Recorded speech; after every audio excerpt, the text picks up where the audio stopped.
ज्ञान पर को भी जानता है, ऐसा व्यवहार स्थापित करने योग्य है या ऐसा व्यवहार निषेध करने योग्य है? पहली बात तो ये कि ज्ञान पर को नहीं जानता, ये तो पक्का लिख लेना चाहिए। ज्ञान पर को जानता है, मैं पर को जानता हूं, ये पर पदार्थ मेरे ज्ञान में जानने में आता है, ऐसा जो मानता है वो तो पक्का मिथ्या दृष्टि है, पापी है, ऐसा जो मानता। स्वयं आगम में आया है, समय सार में आया। ये धर्मास्तिकाय मेरे जानने में आता है, ये मिथ्या दर्शन है। यही वचन है, देख लेना 270 का था। धर्मास्तिकाय मेरे जानने में आता है, ये मिथ्या दर्शन है, क्योंकि जानने का कार्य ज्ञान में होता है। ज्ञान ज्ञान की जगह निरपेक्ष है, उसमें जो जानना हो रहा है वो निरपेक्ष ही हो रहा है। धर्मास्तिकाय जैसा आकार उस ज्ञान में जानने में आया, लेकिन धर्मास्तिकाय नाम का पदार्थ तो इस लोक में अपनी जगह पड़ा है, वो ज्ञान में नहीं आया।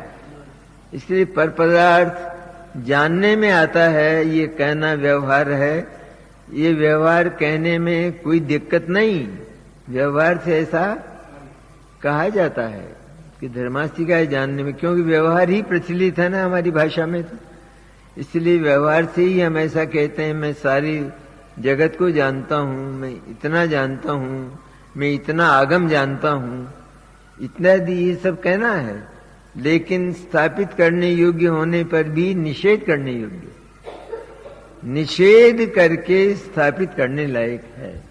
अर्थात ये जो कहा जाता है व्यवहार के द्वारा, ये बात मानने लायक नहीं, श्रद्धा करने लायक नहीं, विश्वास करने लायक नहीं। जो ऐसा विश्वास करता है वो अज्ञानी है, मिथ्या दृष्टि है वो। इसलिए पर जानने में आता है वो बात, पर जानता हूं मैं पर को जानता हूं, ये बात मिथ्या दर्शन है, स्पष्ट मिथ्या दर्शन।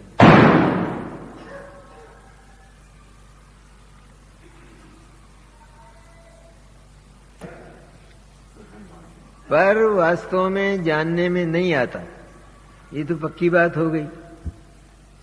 पर जानने में नहीं आता तो भी पर जैसा आकार ज्ञान बनाता है स्वयं, पर से पूछ कर नहीं, पर को देख कर नहीं, पर की नकल करके नहीं, लेकिन ज्ञान निरपेक्ष भाव से, स्वरस से, अपनी ताकत से वैसा आकार अपने भीतर बनाता है, और उस आकार को ज्ञेय भी कहते हैं, क्यों ज्ञेय जैसा है वो, इसलिए लोक में उसे ज्ञेय भी कहने में आता है। तो ज्ञेय को मैं जानता हूं, ऐसा भी व्यवहार प्रचलित होता है, लेकिन वो व्यवहार मानने लायक, क्योंकि उधर निषेध किया ना, जहां पर के जानने का संपूर्ण रूप से निषेध कर दिया गया, तो वहां मैं पर को जानता हूं, इस व्यवहार की कीमत क्या? कोई कीमत नहीं है। अर्थात ये श्रद्धा करने लायक, इस व्यवहार की श्रद्धा कि मैं पर को जानता हूं, ये मिथ्या दर्शन, अध्यवसान है। ये वास्तविक नहीं बात।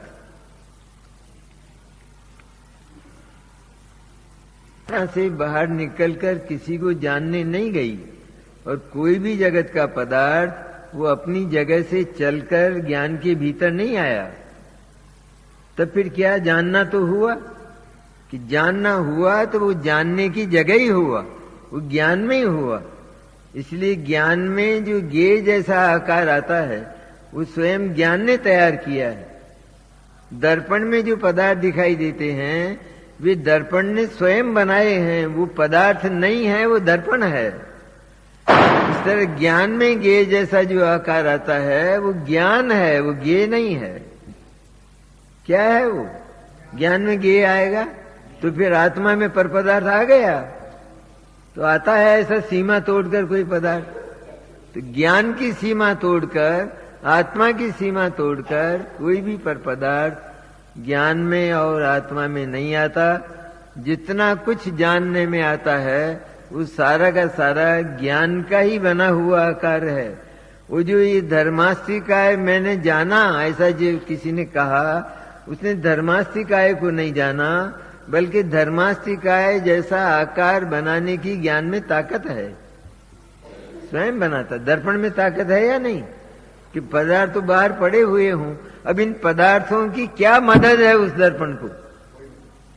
अगर मदद हो तो फिर दीवार में भी दिखाई देने चाहिए। मदद हो तो पदार्थों की, तो दीवार में नहीं दिखाई देते, वो दर्पण में ही दिखाई देते हैं। इस तरह ज्ञान में ये पदार्थ दिखाई देते हैं। ऐसा बहुत सुनने को मिलेगा।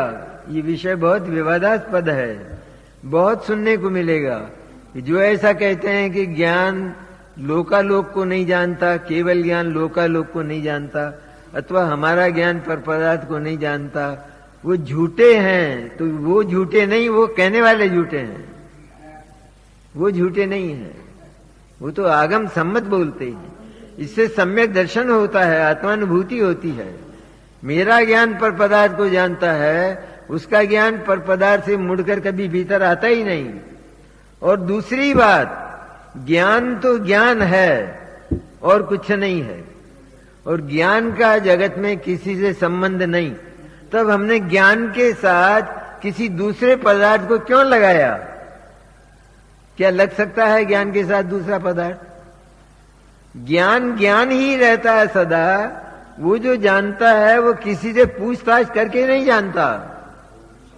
एक इंद्रिय जीव का, निगोदिया का जो ज्ञान है, उस स्पर्शन इंद्रिय से पूछकर नहीं जानता। स्पर्शन इंद्रिय उसको मदद नहीं करती। कहते उसको इंद्रिय ज्ञान है, लेकिन वो इंद्रिय ज्ञान नहीं है, वो ज्ञान है, क्योंकि इंद्रिय में ज्ञान नहीं होता है। इसलिए वास्तव में इंद्रिय ज्ञान होता ही नहीं है, ये होता ही नहीं है इंद्रिय ज्ञान, क्योंकि इंद्रिय में ज्ञान कहाँ है? वो तो जड़ है। तो वो जो निगोदी का ज्ञान है कि वो मैं दुखी हूं, ये देह मेरी है और मैं बहुत दुखी हूं, ऐसा जो उसका चिंतन विचार है, ऐसा जो उसका विकल्प है, विचार नहीं विकल्प है, वो जो विकल्प है वो विकल्प निरपेक्ष है। वो उसे इंद्रिय से नहीं हुआ और पदार्थ से नहीं हुआ। इसी तरह हमारे भीतर जो भी ज्ञान होता है वो स्वयं ज्ञान ही उसकी रचना करता है। और जितने कुछ केवल ज्ञान में लोकालोक के आकार दिखाई देते हैं, वे लोकालोक के आकार लोकालोक नहीं, लेकिन वो ज्ञान है। और ज्ञान क्या है कि वो जो अनंत आकार दिखाई देते हैं, उन अनंत आकारों से वो ज्ञान खंडित नहीं होता। दर्पण खंडित हो गया, पदार्थ तो कितने दिखाई दे रहे हैं न्यारे न्यारे, लेकिन दर्पण अखंड है या खंडित है? इसलिए उन सारे आकारों को समेटकर इसमें समेटा है, जहां पर ज्ञान का प्रकरण आया है। उन सारे आकारों को समेटकर ये सबके सब ज्ञान ही हैं, ज्ञान ही है, अर्थात मैं ही हूं, आत्मा ही है। इस तरह उसको आत्मा ही जानकर ये ज्ञान उस आत्मा की ओर चला जाता है। उपयोग शुद्ध ज्ञान, भाव शुद्ध ज्ञान बनकर आत्मा के निकट जाकर आत्मा का अनुभव करके सम्यक दर्शन प्रकट कर लेता है। और मैं पर पदार्थ को जानता हूं, ऐसा जो मानता है उसका ज्ञान तो वो स्वभाव हुआ ना। वो तो मैं पर पदार्थ को जानता हूं, ऐसा जिसने जाना उसको तो वो पर पदार्थ का जानना स्वभाव हुआ, तब उसका ज्ञान पर पदार्थ से कभी हटेगा ही नहीं। और दूसरी बात, महत्व की बात, कि जगत का कौन जीव ऐसा है जो ये नहीं मानता कि मैं पर पदार्थ को जानता हूं? कौन जीव है ऐसा जगत? क्या मानते हैं हम कि हम जगत को जानते हैं, पर को जानते हैं? यदि ऐसा है और ये सत्य है तो सम्यक दर्शन और आत्मानुभूति होना चाहिए, क्योंकि ये सिद्धांत है स्वपर प्रकाशक का।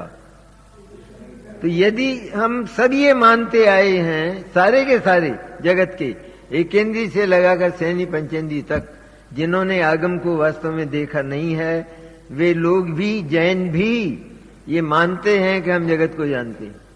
तो जगत को जानते हैं, ये मानते हैं, और ये बात अगर सत्य है तो उसको आत्मा का अनुभव होना चाहिए, लेकिन नहीं होता है, नहीं हुआ है, आज तक भी नहीं हुआ है। इसका अर्थ यह है कि वो बात 100% झूठ है, कि 100% झूठ है।